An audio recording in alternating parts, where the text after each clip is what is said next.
प्रत्येक सेक्शन्स आहेत ना, तर ते सेक्शनमध्ये किती पद्धतीने आणि कोणत्या वेळेला ह्या गोष्टी लागतात त्यानुसार हे सेक्शन मी ऑर्गनाईज केलेले आहेत.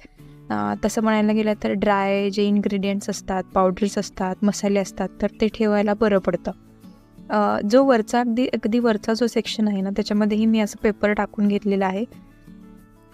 फोडणी दिल्यानंतर जे तेल उडतं, तर त्याच्यामुळे ही वुडन जो आपला रॅक आहे ते खराब होऊ नये म्हणून मी हे असं हे करून घेतलेलं आहे.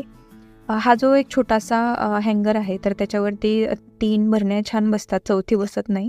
तर ते एक ॲडजस्टेबल मी तिथं वेगवेगळ्या गोष्टी ठेवत असते.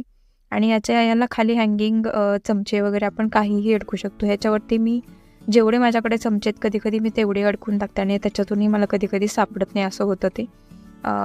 त्याच्यानंतर हे जे साईडला आहे, हे माझा जो स्लॅब आहे, किचन स्लॅब, त्याच्यावरती मी एक रॅक ठेवलेला आहे. याचीही लिंक मी डिस्क्रिप्शनमध्ये देते. त्याच्यावर